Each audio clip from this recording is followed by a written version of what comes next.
Tamim ibn Aus al-Dari is originally from Yemen. There was a flood that occurred in his area which made everyone run, which means they went out of that area of Yemen and they ended up in what we know today as Palestine. Subhanallah. So this man was in Jerusalem, and it is reported that he settled in Bethlehem and he became a very big priest, because some of the people became Christians, some remained on that idol worship, and some became Jews, and some did other things. He was from amongst those who was impressed by Christianity.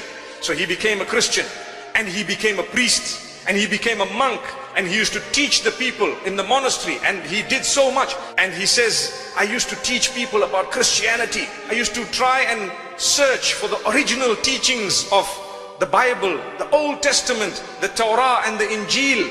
And he says, one day I had a journey to be made. So I went out, and at nightfall I was still far away. So I decided, no, let me rest at this place. And I found myself in a valley where there was mountains. And for the first time I felt so scared, because I know about Jinn. May Allah subhanahu wa ta'ala protect us from the Jinn and even from the evil of mankind. Ameen.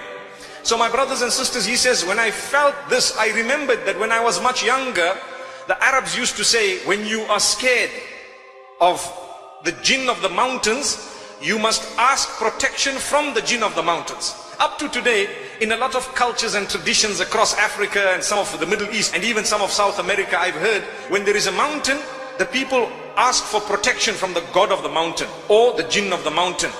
So he says, I was trembling, although I myself was a monk, but I said to myself, A'udhu bi sayyidi hadha al-wadi, which means I seek the protection of the chief Jinn of this particular valley. So he says, as I lied down, I heard a voice. Subhanallah. The Jinn spoke to him. What did they say to him? The Jinn says, seek the protection of Allah, O man, the Jinn cannot help you. So he was shocked. He said, what do you mean? Subhanallah. Seek the protection of Allah, the Jinn cannot help you. And he was surprised. The Jinn says, there is a messenger from amongst the unlettered who has come out in Mecca, and he has brought a book, the completion of the Old and New Testaments. It is the final testament. He has come out, we have heard it, and we have accepted the message. The man was shocked. So he said, A'udhu Billah, I asked the help of Allah, and so on. And he slept the night, and he started recalling that in his books, in the testaments, he had read about this messenger who was going to come. And the description was that of Medina Munawwara. So he's trying to add the two together. The following day he got up and he went back to his area. He went straight to the chief monk and he asked him, look, this is what happened to me last night. He says, it is very true. There should be a messenger. It's about time he has come out, and he will probably be in that area.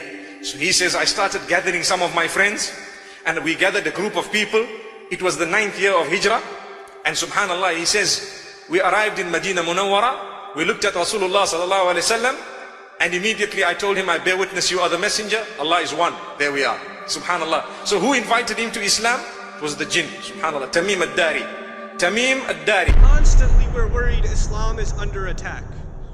Why do you have polygamy in Islam? Why do you have these violent verses in the Quran? Why do you do this, and why do you do that, and why do you do the other? You know what? It's time to turn the tables on that conversation.